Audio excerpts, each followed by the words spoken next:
हमारे साथ अमजद भट्टी भी हैं। अमजद भट्टी, बताइएगा, तहरीरी फैसला जारी किया गया है, जो तहरीरी फैसला आप तक आया है उसमें क्या लिखा है?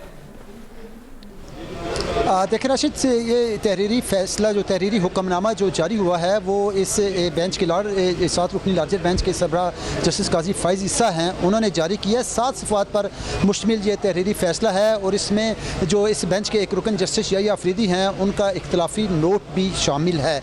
मैं आपको ये बताता चलूँ कि इस तहरीरी फैसले में सुप्रीम कोर्ट ने ये वाज़ेह तौर पर करार दिया है कि आइन के आर्टिकल 184(3) के तहत जो है वो सुप्रीम कोर्ट किसी भी रुकन पार्लियामेंट जो है उसकी अहली का डिक्लेरेशन जारी नहीं कर सकती।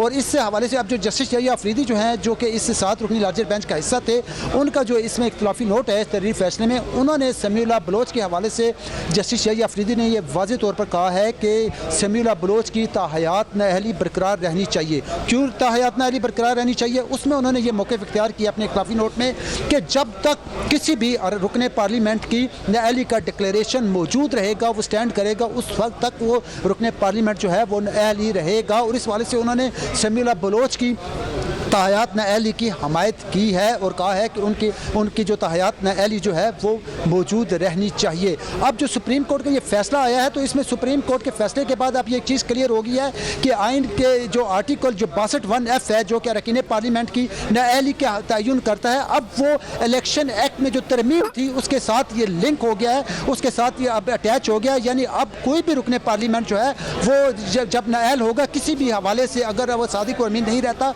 तो इलेक्शन एक्ट की हालियत जो तरमीम जो है उसके तहत वो उसकी जो मुद्दत जो है नाअहली की मुद्दत वो 5 साल होगी। समीउल्लाह बलोच को क्योंकि 2018 में चीफ जस्टिस साकिब निसार की सरबराही में 5 रुकनी जो बेंच था उसने ताहयात नाअहल करार दिया था। और यही वजह है कि जो 3 राशि जो समातें हुई हैं अरकान पार्लियामेंट की ताहयात नाअहली में, इनमें दो जो केसेज हैं उनका हवाला बार बार दिया गया। इस वाले से एक इसाक हकवानी केस था और एक समीउल्लाह बलोच केस था। समीउल्लाह बलोच केस जो था वो तो हमने अपने नाज़रीन को पहले भी अपडेट किया कि उन्हें जो है वो जाली डिग्री की बिना पर ताहयात नाअहल करार दिया था। और इस हवाले से मुख्तलिफ कोर्ट से होते हुए लोअर कोर्ट से होकर सुप्रीम कोर्ट पहुँचे। 2018 में उन्हें सुप्रीम कोर्ट ने ताहयात नाअहल कर दिया। लेकिन इससे पहले जो इसाक हकवानी केस था, उस केस में सुप्रीम कोर्ट का जो 7 रुकनी बेंच था उसने, क्योंकि हमारे आइन में अरकान पार्लियामेंट की नाअहली की मुद्दत का तयन नहीं है कि एक रुकन पार्लियामेंट अगर वो किसी भी हवाले से अगर वो सादिक अमीन नहीं रहता तो उसे नाअहल करार दिया जाता है, तो उसकी नाअहली की मुद्दत क्या होगी।